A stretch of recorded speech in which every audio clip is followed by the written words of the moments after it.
Hello বন্ধুরা, তোমরা কেমন আছো? দেখো আজকে আবার একটা ভিডিও নিয়ে চলে আসলাম। দেখো আজকে না আমরা সবাই একটা নেমন্তন্ন বাড়ি যাব। মানে পাশেই আমাদেরই একটা আত্মীয় হয়, তো ওদের বাড়ি যাবো আজকে নেমন্তন্ন খেতে। দেখো সাজুগুজু করে চলে এসেছি ওদের বাড়ি।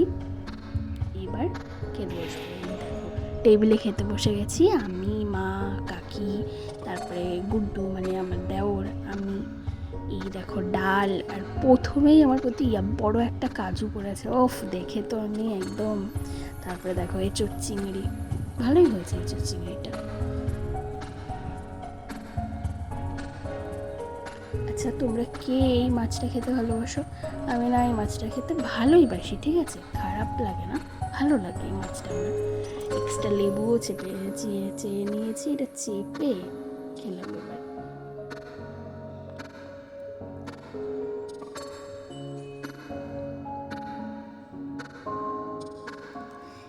এবার তো চলে এসেছে চাটনি পাঁপড়, এটা তো খেতে মারাত্মক লাগে।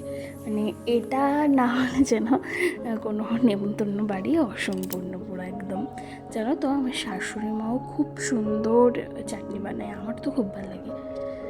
তারপরে এই যে দই, দই তো খুব ভালো লাগে খেতে। বাড়িও চলে এসেছি, একটু ঢং করে নিচ্ছি।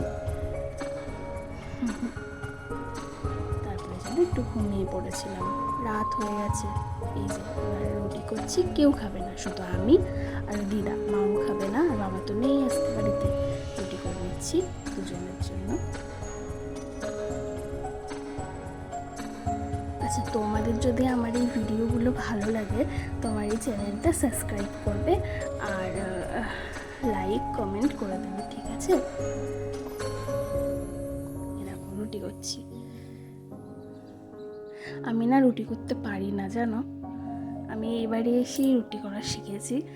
আর এখন তো তাও গোল হয় আর একটু নরম হয়, কিন্তু না তো কেমন একটা হার্ডি হার্ডি থাকে, যে একটা সফট সফট ভাব ওটা না আসে না।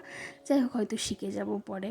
আর আগে তো পুরো কুড়মুড়ে পাঁপড় হয়ে যেত, আমার না খুব লজ্জা লাগতো ওরকম করে রুটি করতে। এখন হয়, ওই দেখো আমি সাইডে আগে বেলে নিয়েছি, তারপরে একটা একটা করে ভাজছি। দেখো হাতটা কেমন হয়ে গেছে। যাই হোক, করতে তো হবেই, তাও হাতটা এমন হবেই না। যাই হোক রুটিগুলো করে নিই।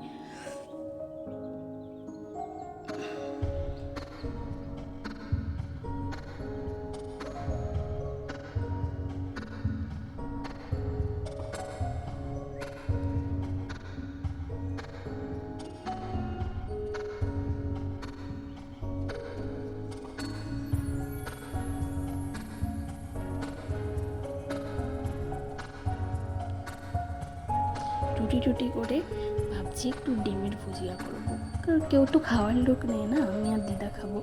তাই ডিমের ভুজিয়া পেঁয়াজ, টমেটো আর কাঁচা লঙ্কা দিয়ে করছি। কেউ খাওয়ার লোক নেই, আমরা দুজন খাবো। চলে এসছি, একটু স্কিন কেয়ার করে ঘুমিয়ে পড়বো।